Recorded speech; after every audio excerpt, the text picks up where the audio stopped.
Hello friend, Tejal competition classes में आपका स्वागत है। और हमारा टॉपिक चल रहा था कंपाउंड इंटरेस्ट। कंपाउंड इंटरेस्ट की हमने 2 क्लासें कंप्लीट कर ली हैं और आज ये हमारी तीसरी क्लास होगी।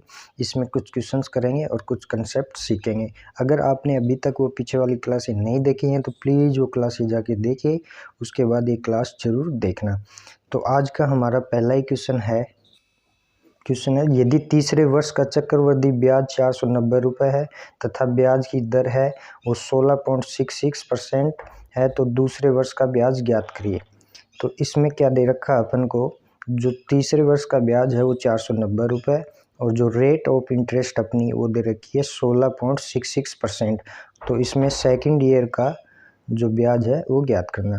तो हमारी अप्रोच रहती है हमेशा क्वेश्चन करने के लिए कंपाउंडेशन की जो अपनी रेट होती है आर, वो अपन को दी हुई है 16.66%, या इसको अपन लिख सकते हैं 16 से ही 2/3%।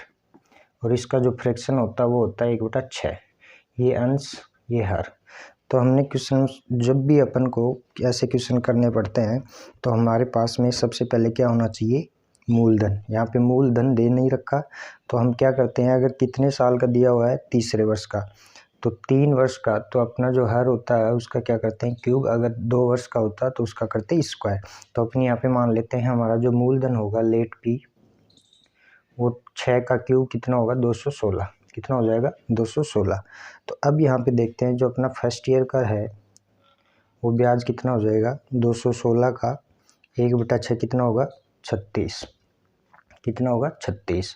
इसी प्रकार सेकंड ईयर का 36 प्लस में 1/6 36 का कितना हो जाएगा 6, क्योंकि ब्याज पे ब्याज लगेगा इसका 1/6।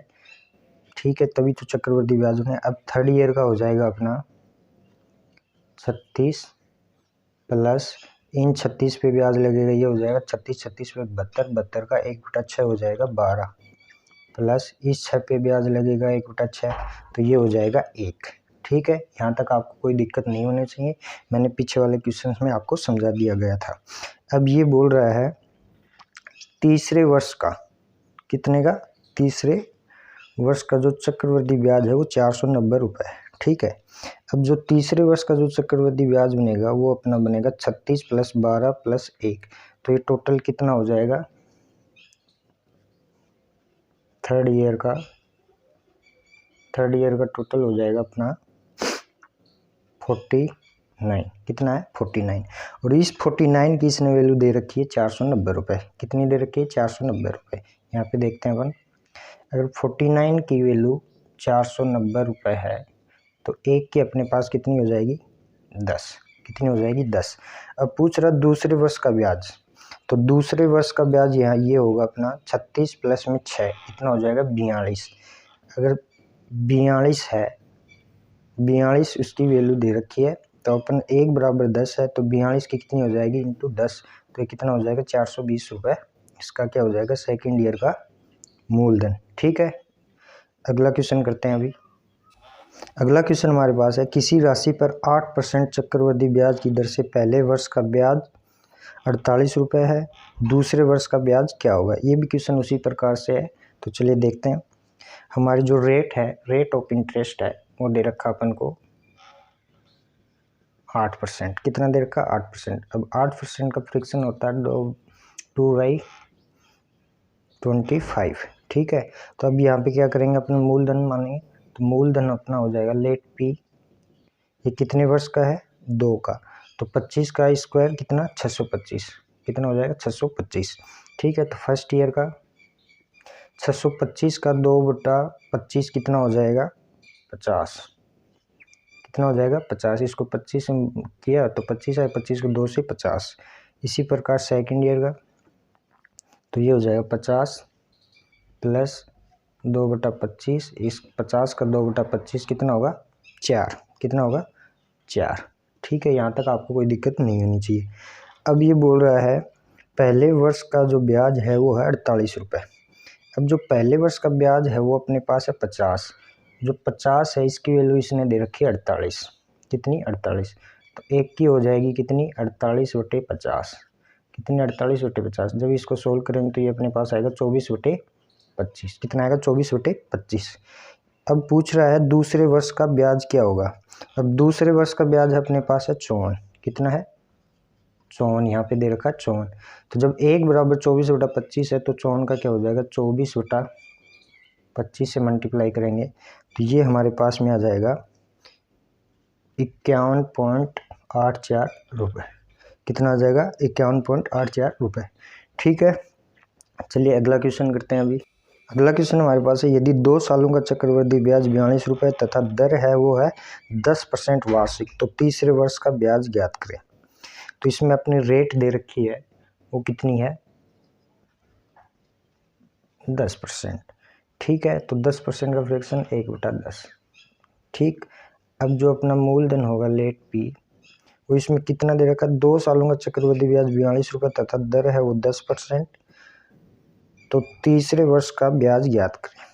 तो तीसरे वर्ष का पूछा है तो 10 की क्या हो जाएगी क्यूब, तो ये कितना हो जाएगा 1000। कितना हो जाएगा 1000। अब यहाँ पे देखिए आप, जो फर्स्ट ईयर का जो अपना ब्याज होगा वो 10%, तो 1000 का 10%, सो सेकेंड ईयर का अपना हो जाएगा 100 प्लस में 100 का 1/10 कितना 10, और थर्ड ईयर का हो जाएगा अपना 100 प्लस में इन दोनों का योग का 1/10, 200 का 1/10 कितना हो जाएगा 20, प्लस इसका 1/10 कितना हो जाएगा 1। ठीक है, यहाँ तक आपको तो कोई दिक्कत नहीं होनी चाहिए। अब बोल रहा है 2 सालों का चक्रवृद्धि ब्याज, 2 सालों का चक्रवृद्धि ब्याज। अब 1 साल का ये हो गया, दूसरे का ये होगा। अब इन दोनों का योग कितना है 2 सालों का, तो ये है 210। कितना है 210। वो दे रखा है अपन को 42। कितना दे रखा है 42। तो 1 का कितना हो जाएगा 42/210। जब इसको सोल्व करेंगे तो ये हमारे पास आएगा 1/5। कितना आएगा 1/5। ठीक है, अब है ये पूछ रहा है तीसरे वर्ष का ब्याज। तो तीसरे वर्ष का जो ब्याज है अपना वो है 100 प्लस में 20 प्लस में 1, तो ये कितना है 121। कितना है 121। तो 121 को 1/5 से मल्टीप्लाई करेंगे तो ये हमारे पास आ जाएगा 24.2 रुपया। कितना आ जाएगा 24.2, यहाँ पे आ जाएगा 24.2 रुपये। ठीक है, इस क्वेश्चन में आपको कोई दिक्कत नहीं है क्योंकि दो सालों का बोला है इसमें, तो फर्स्ट और सेकंड दोनों का मिला के इसने दिया है 42 रुपये। तो जब 210 की वैल्यू 42 है तो 1 की वैल्यू कितनी हो जाएगी 1/5। तो तीसरे वर्ष का पूछा, तीसरे वर्ष का ब्याज अपने पास कितना बना है 121। 121 को 1/5 से मल्टीप्लाई करेंगे तो ये हमारे पास आ जाएगा 24.2 रुपये। ठीक है, अगर आपने अभी तक इस टॉपिक की पीछे वाली क्लासें नहीं देखी हैं तो प्लीज़ वो क्लासें देखिए, तभी आपको समझ में आएगा। चलिए नेक्स्ट क्वेश्चन करते हैं। अगला क्वेश्चन हमारे पास है, यदि 25,000 रुपये की धनराशि को 3 वर्षों के लिए चक्रवृद्धि ब्याज पर रखा जाता है, जबकि पहले, दूसरे और तीसरे वर्ष के लिए ब्याज की दर है वो 4%, 8% और 10% है, तब धनराशि क्या होगी। ठीक है, तो चलिए स्टार्ट करते हैं। जो हमारा इसमें क्या गया, इस बार इसने मूलधन है वो अपन को दे दिया गया। कितना है, जो अपना मूलधन है वो कितना है 25,000 रुपये। कितना है 25,000 रुपये। ठीक है, और जो अपनी रेट है ऑफ इंटरेस्ट है वो इस बार हर साल की डिफरेंट है। फर्स्ट ईयर की 4%, सेकेंड ईयर की है वो 8%, और जो थर्ड ईयर का है वो है अपना 10%।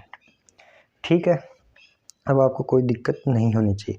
इसमें अपन क्या करेंगे, इस बार फ्रैक्शन नहीं बनाएंगे क्योंकि जो रेट ऑफ इंटरेस्ट अपनी वो सिंपल है, 4 है, 8 है, 10 है। अपन सीधा ही करते हैं। जो फर्स्ट ईयर का अपना जो ब्याज होगा वो लगेगा 4%। तो अपना मूलधन कितना है, इस बार मूलधन दे रखा है तो रेट से मल्टीप्लाई करने की कोई ज़रूरत नहीं है या स्क्वायर करने की कोई ज़रूरत नहीं है। तो अपना जो मूलधन है वो कितना 25। तो 25,000 का 4% कितना होगा 1,000। ठीक है, अब जो सेकंड ईयर का होगा अपना वो इस बार है 8%। तो 25 का 8% कितना हो जाएगा 2,000 रुपये।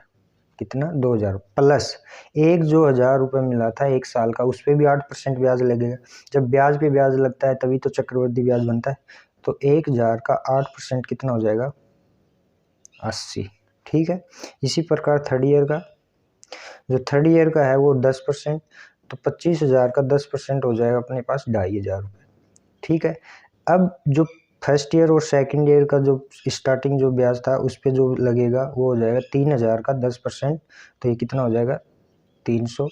अब इस 80 पे भी लगेगा ब्याज, वो लगेगा 10%, कितना लगेगा 10%, तो 80 का 10% कितना होता है 8। ब्याज पे ब्याज लगता है तभी चक्रवृद्धि ब्याज बनता है। ठीक है, अब ये टोटल है, ये अपने पास आ गया कंपाउंड इंटरेस्ट। क्या आ गया कंपाउंड इंटरेस्ट, ये अपना टोटल करेंगे तो ये हो जाएगा अपना 5, 5500 और 5800 और ये हो जाएगा 5888 रुपये। कितना हो गया 5888 रुपये।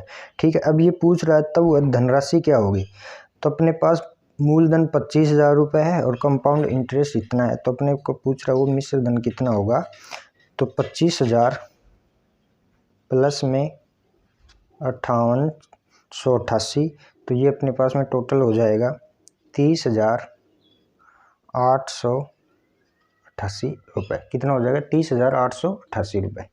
ठीक है, अगला क्वेश्चन करते हैं। अभी अगला क्वेश्चन हमारे पास है उसी प्रकार से है, 50,000 रुपये पर 3 वर्ष में चक्रवृद्धि ब्याज ज्ञात कीजिए। यदि ब्याज 5% प्रतिवर्ष की दर से पहले वर्ष के लिए, 4% प्रतिवर्ष की दर से दूसरे और वर्ष के लिए और 2% प्रतिवर्ष की दर से तीसरे वर्ष के लिए है, तो इस पर क्या करना है, सिर्फ ब्याज ज्ञात करना है अपन को। तो देखते हैं अपन, जो हमारा मूलधन है या प्रिंसिपल है वो कितना दे रखा है अपन को, 50,000 रुपये। ठीक है, जो अपना टाइम है वो है 3 साल और जो रेट ऑफ इंटरेस्ट है वो अपनी हर साल की क्या दे रखी है, डिफरेंट। फर्स्ट ईयर है इसमें 5%, सेकेंड ईयर का है इसमें 4% और थर्ड ईयर का है इसमें 2%। ठीक है, तो अपन फर्स्ट ईयर का जो अपना इंटरेस्ट होगा वो हो जाएगा, फर्स्ट ईयर पे है 5%, तो 50,000 का 5% हो जाएगा 2500। ठीक है, इसी प्रकार सेकंड पे है 4%, तो 50,000 का 4% होगा 2,000। ठीक है, अब इस 2500 पे 4% लगेगा क्योंकि ब्याज पे ब्याज लगेगा, तो ये हो जाएगा 2500 का 4% 100 रुपये। इसी प्रकार थर्ड का है वो है 2%, तो इसका 50,000 का 2% हो जाएगा 1,000 रुपये। अब ये 4500 का 2% हो जाएगा कितना, 90 रुपये, और इस 100 का 2% हो जाएगा 2 रुपये। ठीक है, अब जो अपना टोटल कंपाउंड इंटरेस्ट है वो अपने पास आ जाएगा कितना, 5692 रुपये। कितना होगा 5692 रुपये। यही हमसे इतना ही क्वेश्चन में पूछा गया है। ठीक है, ये आपको समझ में आ गया होगा। चलिए अगला क्वेश्चन करते हैं। अगला क्वेश्चन हमारा है, सोहन ने 10% वार्षिक चक्रवृद्धि ब्याज की दर से 5,000 रुपये उधार लिए, 3 वर्ष के बाद उसे कितनी धनराशि अदा करनी होगी। तो ये भी उसी प्रकार से है, चलिए देखते हैं। जो अपना प्रिंसिपल है वो इसमें दे रखा है 5,000 रुपये। ठीक है, टाइम है वो दे रखा है इसमें 3 वर्ष। जो रेट ऑफ इंटरेस्ट वो इस बार है 10%। कितनी है 10%। ठीक है, तो फर्स्ट ईयर का इसमें निकालेंगे अपन, तो 5,000 का 10% कितना हो जाएगा 500। अब सेकेंड ईयर का कितना हो जाएगा, 5,000 का 10% 500। अब इस 500 पे भी ब्याज लगेगा तो 10% कितना हो जाएगा 500 का 50। अब थर्ड ईयर का कितना हो जाएगा 500 प्लस इस 1000 पे ब्याज लगेगा तो 10% 100। अब इस 50 पे लगेगा तो ये हो जाएगा 5। ठीक है, अब टोटल ब्याज कितना हो गया अपना 1500, 1600, 1655, तो कितना हो गया 1655 रुपये। इतना अपना क्या हो गया ब्याज। अब उसको कितनी धनराशि अदा करनी होगी, तो टोटल जो धनराशि है वो उसको कितनी अदा करनी होगी ब्याज के बाद में। तो पहले कितनी है 5,000 प्लस 1655 और ये हमारे पास हो जाएगी 6,655 रुपये। ठीक है, अगला क्वेश्चन करते हैं। अगला क्वेश्चन हमारे पास में 3 वर्ष के लिए 8% प्रति वर्ष पर साधारण ब्याज और चक्रवृद्धि ब्याज के बीच का अंतर 616 रुपये है। समान राशि पर समान ब्याज दर पर 2 वर्षों में चक्रवृद्धि ब्याज ज्ञात कीजिए। ठीक है, करते हैं। अपन को इसमें क्या दिया है, टाइम दिया है, रेट दिया है और कंपाउंड इंटरेस्ट और सिंपल इंटरेस्ट का क्या दिया है, डिफरेंस। चलिए देखते हैं। टी बराबर जो अपना है टाइम, वो अपना दे रखा है 3 वर्ष। ठीक है, रेट ऑफ इंटरेस्ट है वो अपनी दे रखी है 8%। इसका फ्रैक्शन हो जाएगा 2/25। कितना हो जाएगा, 2/25। ठीक है, जो अपना कंपाउंड इंटरेस्ट और सिंपल इंटरेस्ट का जो डिफरेंट है वो दे रखा है 616। ठीक है, यहाँ तक कोई दिक्कत नहीं। अब आपको चाहिए प्रिंसिपल। प्रिंसिपल किससे मानेंगे, रेट से। अब जो रेट का जो हर है उसका क्या करेंगे, क्यूब। क्या करेंगे, इसका स्क्वायर करेंगे। इसका क्या करेंगे, तो इसमें टाइम कितना है, 3 वर्ष, तो रेट इसका क्या हो जाएगा, क्यूब। अब जब 25 का क्यूब कितना होगा, 625 को 25 से मल्टीप्लाई करेंगे तो ये हमारे पास इसका जो लेट अपना जो पी है वो हो जाएगा 15,625। कितना हो जाएगा, 15,625। ठीक है, अब जो फर्स्ट ईयर का जो अपना ब्याज होगा वो 15,625 का 2/25 कितना होगा, वो हो जाएगा अपना, इससे मल्टीप्लाई करेंगे तो 625 और प्लस में ये जाएगा 625, तो ये हो जाएगा 1250। कितना हो जाएगा, 1250। ठीक है, अब सेकंड ईयर का कितना हो जाएगा, 1250 प्लस में 1250 का 2/25 कितना भाग होगा, कितना हो जाएगा, 100, ये हो जाएगा। अब थर्ड ईयर का जो अपना होगा वो होगा 1250 प्लस में 2500 का 2/25 कितना परसेंट हो जाएगा, 200, और 100 का 2/25 कितना हो जाएगा, 8। ठीक है, अब यहाँ तक आपको कोई दिक्कत नहीं होनी चाहिए। अब ये पूछ रहा है जो इनका जो डिफरेंस है ना सिंपल और कंपाउंड का, वो है 616। अब यहाँ पे देखिए जो अपना सिंपल इंटरेस्ट है वो कितना बन रहा है, ये 12, 24, 36, ये हो जाएगा 3750। ठीक है, और जो कंपाउंड इंटरेस्ट है वो अपना हो जाएगा 308, ये इसमें जुड़ जाएंगे तो ये हो जाएगा 4058। कितना हो जाएगा, 4058।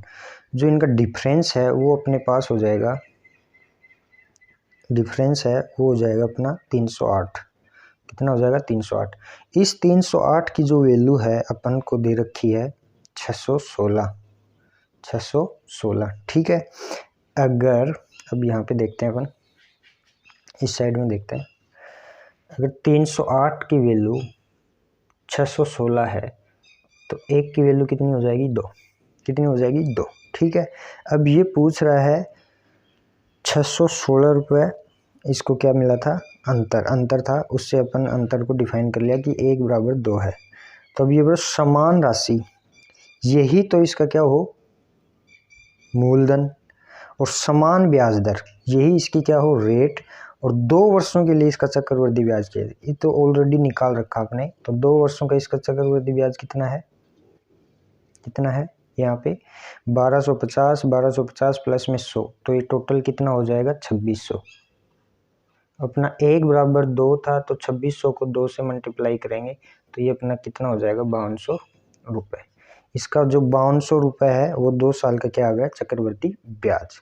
ठीक है, तो अगला क्वेश्चन करते हैं। अभी अगला क्वेश्चन हमारे पास है, यदि 3 वर्ष के लिए 11% प्रति वर्ष की दर पर साधारण ब्याज है वो कितना हो जाता है, 1023 रुपये। क्या हो जाएगा, साधारण ब्याज 1023 रुपये। तो 2 वर्ष के लिए 11% प्रति वर्ष की दर से समान धनराशि पर चक्रवृद्धि ब्याज क्या होगा। अब यहाँ पे आप देखिए जो अपना टाइम है वो दे रखा है 3 वर्ष। कितना है, 3 वर्ष, और रेट ऑफ इंटरेस्ट है वो है इसकी 11%। ठीक है, और जो साधारण ब्याज सिंपल इंटरेस्ट है वो कितना दे रखा है, 1023। कितना दे रखा है, 1023। अब हम सबको पता है कि जो सिंपल इंटरेस्ट होता है वो हर साल का कितना होता है, समान। कितना होता है, समान। अगर 3 साल का 1023 है ये 3 साल का दे रखा है, 3 साल का 1023 है, तो ये 3 बराबर 1023 है, तो 1 साल का कितना हो जाएगा ये अपना 341, कितना हो जाएगा 341 रुपये। ठीक है, अब यहाँ तक आपको कोई दिक्कत नहीं होनी चाहिए। अब बोल रहा है 2 वर्ष के लिए 11 प्रति वर्ष की दर से समान धनराशि पर चक्रवृद्धि ब्याज क्या होगा। अब देखिए आप, जो सिंपल इंटरेस्ट है चक्रवृद्धि ब्याज में, जो फर्स्ट साल का सिंपल इंटरेस्ट और कंपाउंड इंटरेस्ट सेम होता है, तो यहाँ पे भी इसका कितना हो जाएगा 341। अब सेकंड साल का 341 प्लस जो फर्स्ट साल का जो ब्याज है सिंपल इंटरेस्ट, उस पे ब्याज लग के तो कंपाउंड इंटरेस्ट आएगा। तो इस पे रेट है वो कितनी दे रखी है इसने 11%। 2 साल के लिए भी इसने क्या दे रखा है, क्वेश्चन में दे रखा है 2 साल के लिए भी क्या है 11%, और समान ही वो क्या है राशि है। तो 341 का 11% कितना हो जाएगा, 341 का अपन 11% निकालेंगे तो ये हमारे पास आ जाएगा 15.37, तो ये अपने पास आएगा 37.51। कितना आ जाएगा 37.51। ठीक है, यहाँ तक आपको कोई दिक्कत नहीं होनी चाहिए। अब पूछ रहा है समान चक्रवृद्धि ब्याज क्या होगा 2 सालों का, तो इन सब को क्या करेंगे अपन ऐड कर देंगे, तो ये हमारे पास इसका चक्रवृद्धि ब्याज आएगा 719.51 रुपया। ठीक है, ये क्वेश्चन अपना हो गया। इसमें क्या किया था, जो सिंपल इंटरेस्ट है वो 3 साल का दे दिया, और 3 साल का जो हर साल का जो सिंपल इंटरेस्ट है वो क्या होता है समान। तो 1 साल का कितना आ जाएगा 341। जब 341 1 साल का है, तो एक शुरू की साल का जो कंपाउंड इंटरेस्ट और सिंपल इंटरेस्ट है वो कितना होता है सेम, तो यहाँ पे भी कितना हो जाएगा 341। सेकेंड ईयर का जो सिंपल इंटरेस्ट 341, फिर जो फर्स्ट ईयर का जो सिंपल इंटरेस्ट था उस पर जो ब्याज लगेगा ना 11% जो सेकंड ईयर में जुड़ जाएगा, तो वो उसका हो जाएगा कंपाउंड इंटरेस्ट। तो टोटल अपना जो आ जाएगा 719.51 रुपये। ठीक है, अगला क्वेश्चन करते हैं। अगला क्वेश्चन देखिए आप, यदि 10% ब्याज दर पर 4 वर्ष में साधारण ब्याज 2000 रुपये है, उसी दर पर 2 वर्ष के लिए चक्रवृद्धि ब्याज क्या थे। पिछले क्वेश्चन में 3 वर्ष दे रखा है, इस बार क्या कर दिया 4 वर्ष। तो अपने पास रेट ऑफ इंटरेस्ट है, रेट ऑफ इंटरेस्ट है 10%। ठीक है, जो अपना टाइम है वो दे दिया 4, सिंपल इंटरेस्ट वो दे दिया 2 रुपये, कितना 2000 रुपये। ठीक है, 4 का 2 जाए, और आप हम सबको बताया कि सिंपल इंटरेस्ट है वो हर साल का समान होता है, तो 4 बराबर अगर 2000 रुपये है तो 1 बराबर कितना आ जाएगा 500 रुपये। ठीक है, यहाँ तक आपको दिक्कत नहीं होनी चाहिए। फिर बोल रहा है 2 वर्ष के लिए चक्रवृद्धि ब्याज ज्ञात कीजिए। तो फर्स्ट ईयर के लिए है जो 500 है वो तो समान ही रहेगा, जो सेकंड ईयर है उसमें जो 500 प्लस में जो फर्स्ट ईयर का जो ब्याज था सिंपल इंटरेस्ट उस पर ब्याज लगेगा 10%, तो 500 का 10% 50, तो ये अपने पास हो जाएगा 500 1000 प्लस 50, तो ये 1050 रुपये। कितना होगा 1050 रुपये। इस 2 साल का जो चक्रवृद्धि ब्याज है वो 1050 रुपये। ठीक है, आज के लिए बस इतनी। अगर आपने चैनल को सब्सक्राइब किया है तो भी प्लीज़ लाइक कीजिए, शेयर कीजिए, सब्सक्राइब कीजिए, और अगली क्लास में और भी क्वेश्चंस अपन देखेंगे। तो आज के लिए बस इतना ही, हैं अगली क्लास में। धन्यवाद।